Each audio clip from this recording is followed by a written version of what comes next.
Since the United States imposed heavy tariffs on Chinese goods, many Chinese exporters have stopped orders, and containers have been stranded at the docks.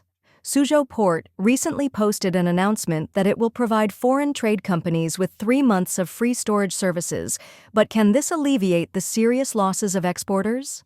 The Office of the Suzhou Port Management Committee issued an announcement stating that in order to support foreign trade companies to overcome difficulties, from now on, all container terminals at Suzhou Port will provide free storage services for the import and export heavy containers of foreign trade companies in the city, tentatively from April 18 to July 17, 2025. The announcement of Suzhou Port means that many export containers are stranded and manufacturers are under considerable cost pressure. However, CCTV's narrative, the propaganda organ of the Chinese Communist Party, is another "everything is going well" scene. CCTV reporters went to Kunshan, Suzhou, and described that, although the factory has suspended the production and delivery of most products exported to the United States, the R&D department has not stopped but has become even busier. The company is planning to bring forward the launch of new products originally scheduled for next year or even the year after to this year. CCTV also interviewed a so-called Indian agent who is in negotiation, Raghu Bialia, who said, "In our country, there is a rapidly growing consumer population and the functions and quality of Chinese products are very good. I am very optimistic about this market." Chinese export manufacturers lamented that the company is dead. On the other hand, China's social media seems to be in a parallel time and space, and many export manufacturers uploaded videos wailing that they can't hold on. Danyang Yipin Clothing Company, also located in Jiangsu, uploaded a video on the 10th of this month in which workers were unloading bundles of goods from trucks. The manufacturer said that all 60,000 down jackets have been suspended. "It's closed down, it's closed down, it's really closed down." The person in charge of Berkeley Supply Chain Technology, Guangzhou Kanchi Ltd., took a mobile phone to shoot the company's current situation on the 11th. The company, which originally had annual sales of 200 million and 60 employees, now has only a few people left. The title of the video reads, "Involution, population drop, tariffs, products can't be exported, the company is dead." The person in charge said with tears in his eyes, "I opened a restaurant, the restaurant went bankrupt, and I opened a mine, and the mine also went bankrupt. I'm not afraid of being laughed at. After 20 years of hard work, it went bankrupt overnight. I thought I was a dragon, but it turned out to be a tapeworm. Now I'm confused again, I don't know what to do, but in fact, I went bankrupt." In Zhejiang, another major export province, Taizhou mechanical and electrical manufacturer also shared a video, which wrote tragically, "If small and medium-sized enterprises in the trade war are sacrificed, everyone should remember the name of our company. Because of tariffs and export orders, piles of products are placed everywhere in the camera. All foreign countries have suspended shipments, so many goods are all pressed here. In this tariff trade war, small and medium-sized enterprises like ours are the first to bear the brunt." Export to domestic sales, price war, involution. In response to the tariff war, more than 10 Chinese e-commerce platforms, including Alibaba, Douyin e-commerce, and Kuaishou, have also launched foreign trade zones and green channels to try to assist Chinese foreign trade products in export to domestic sales. However, in addition to the lack of domestic sales channels, export manufacturers are also facing fierce price wars in the involution of the local Chinese market. With the limited Chinese consumer market, local manufacturers are also complaining. Taking home appliances as an example, China Home Appliance Network pointed out that with the concentrated return of export orders, the surge in supply is inevitable, which will make the already involutionary home appliance industry face more severe tests. According to data from the China Household Electrical Appliances Association, the cumulative export value of China's home appliance industry in 2024 will be $112.42 billion, of which about 18% will be for the U.S. market. Part of it can be transferred to other overseas markets, but a considerable part of the production capacity will still be transferred to the domestic Chinese market. The report quoted a small home appliance manufacturer in Xi'an as saying that their exports to the United States account for about 30%. Considering that if the long-term stagnation of shipments leads to inventory backlogs, the company said that it may reduce prices for the domestic market to clear goods. It is difficult to boost China's domestic demand market without income growth. On the 15th of this month, Chinese Premier Li Qiang emphasized promoting consumption with greater efforts to expand domestic demand and strengthen the domestic circulation during his research in Beijing. However, China's domestic demand market price war has been bloody, and if foreign trade manufacturers join in, can the pie be expanded? If I don't have money in my pocket, what's the point of you stimulating me? If I have money, I know how to consume even if you don't stimulate me. Why do you always talk about stimulating domestic consumption? Can you stimulate it? The people have no money in their hands and are squeezed by them, Mr. Tian from Wuhan told this station. In the past, when the capitalists and landlords had not been overthrown, ordinary salaried workers could switch to another company if this one didn't work, and they competed with each other and their wages naturally rose. Now there is only one big landlord left, the Communist Party. It has the final say on whether to do it or not, and it sets the price. It is impossible not to roll. The U.S. consumer market is about $19 trillion, the largest market in the world. The EU's consumption capacity is about $10 trillion. China's consumption capacity is insufficient, said He Jianbing, an independent Chinese scholar, in an interview with this station. He observed that many people opened restaurants, but these entrepreneurs did not understand the external environment and did not grasp the changes in the overall environment. The restaurants often close down within 3 months. China's per capita consumption is limited and cannot solve the problem of expanding domestic demand. Data shows that the total consumer expenditure of the United States accounts for about 69% of the U.S. GDP, while the EU accounts for 51% of GDP. The total consumer expenditure of China is about $6.7 trillion, accounting for only 38% of China's GDP, which is still a big gap compared with Europe and the United States. U.S. Secretary of State Rubio, China will pay a huge price for tariffs. U.S. Secretary of State Rubio said on Tuesday, April 22, that China will pay a huge price for tariffs. Rubio was interviewed by Barry Weiss, a senior American journalist and founder of the Free Press, on Tuesday to discuss how he viewed Treasury Secretary Bessent's speech at a closed-door meeting earlier that day. Bessent told investors the U.S.-China tariff war will ease soon, as the high tariffs are unsustainable, triggering a stock market rebound. Rubio said he couldn't comment on the Treasury Secretary as the State Department isn't involved in tariff negotiations.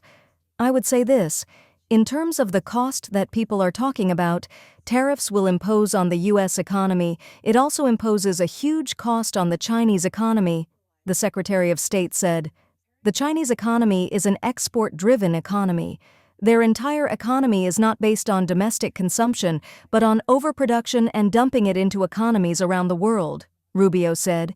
He said that Europe is now also blocking China from selling electric vehicles because it is worried that these cars will destroy Europe's electric vehicle industry.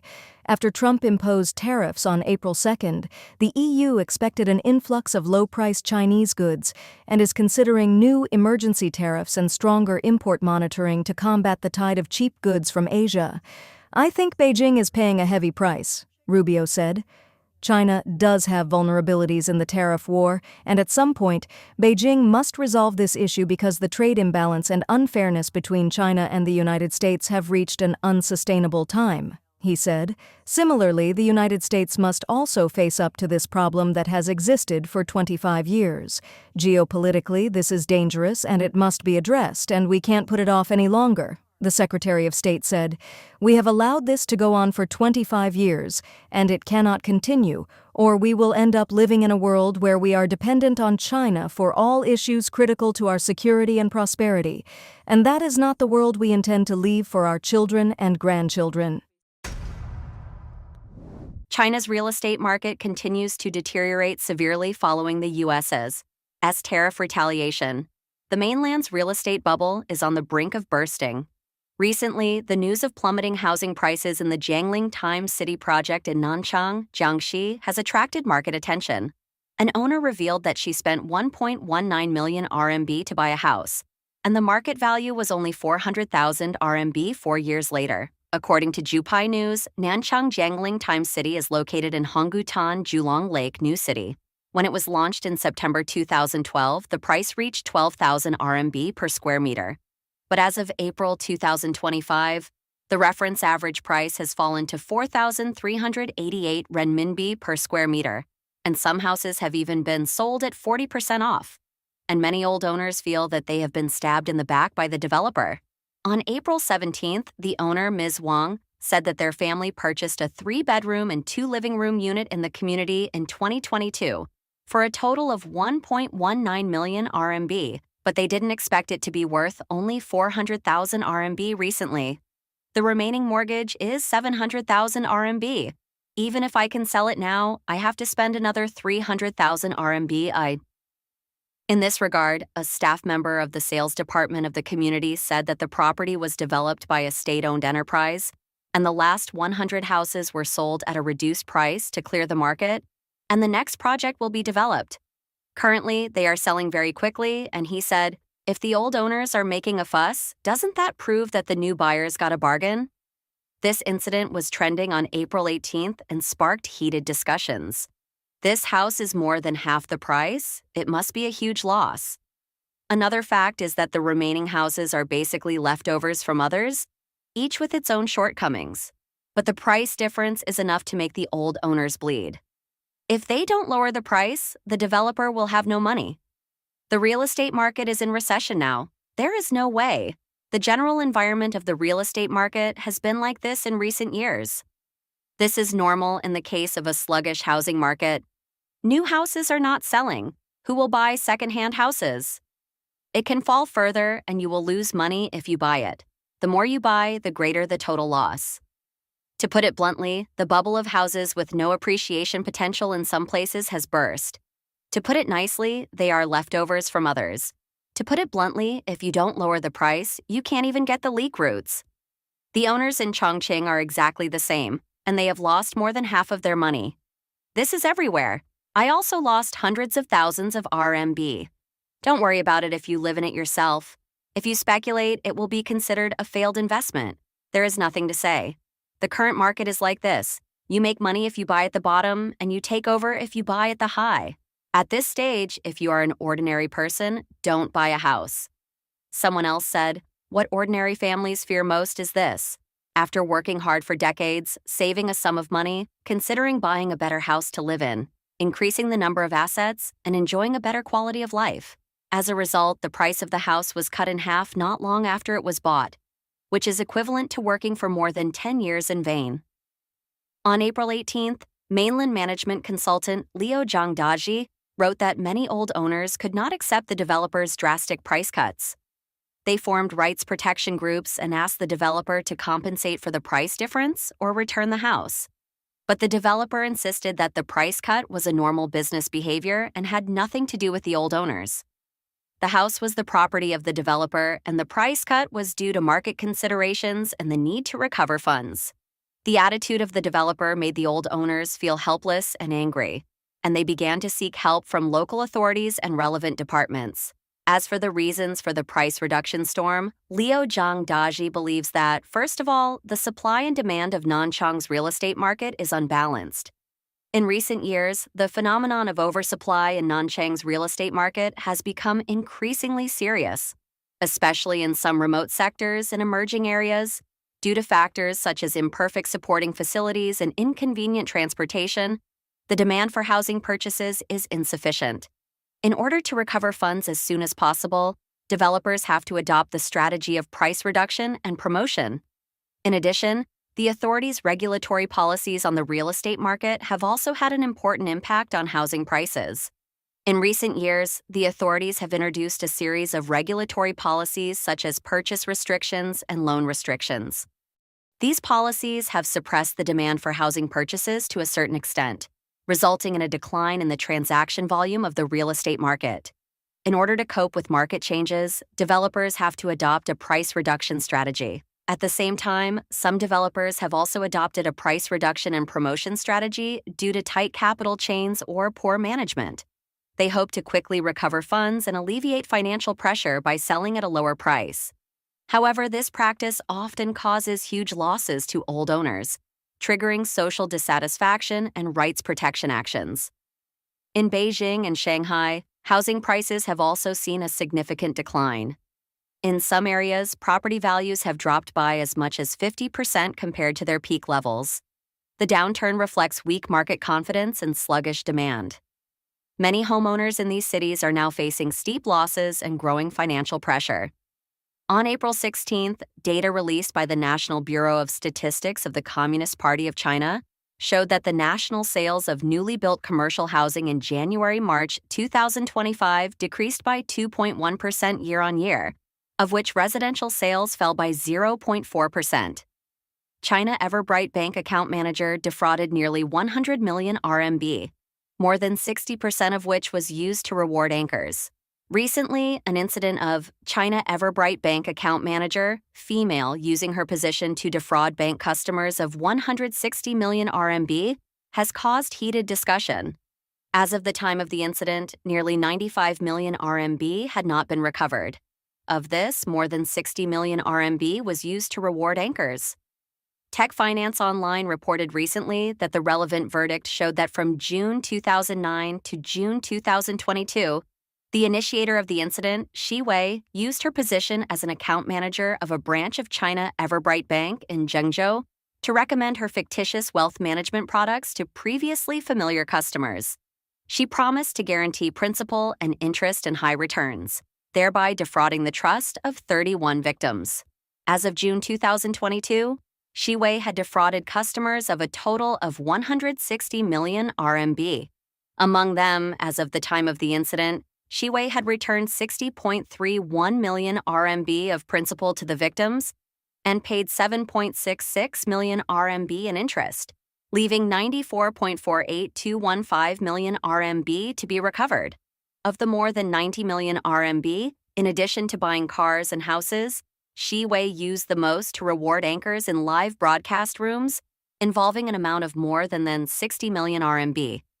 Among them, more than 59.51 million RMB was recharged on the Yinke platform, and more than 1.7 million RMB was recharged on the Douyin platform. According to the judgment of the Zhengzhou Intermediate People's Court, Wei was found guilty of fraud and the stolen money was recovered. The evidence in the case shows that from September 2016 to September 2022, Wei's 3 Yinke platform accounts had a total of 4,091 recharges, a recharge amount of more than 59.01 million RMB, and 253,660 rewards. These 3 accounts gave gifts to a total of 2,565 anchors, but mainly concentrated on 16 anchors. Wei also recharged more than 490,000 RMB in 2 Yinke platform accounts and rewarded 232 anchors, most of which went to 7 anchors. The news that the account manager of Everbright Bank defrauded bank customers of nearly 100 million RMB and spent more than 60 million RMB rewarding live stream anchors has sparked widespread attention and heated discussion among netizens. Many expressed suspicion that the rewards were a form of money laundering. One user, Faifan, questioned, "Is this kind of reward really not money laundering?" Another, Free Wings, commented, "Such an obvious money laundering behavior." A Tencent netizen remarked, "Rewarding anchors is the most convenient way to make dirty money disappear. The rewards should also be recovered."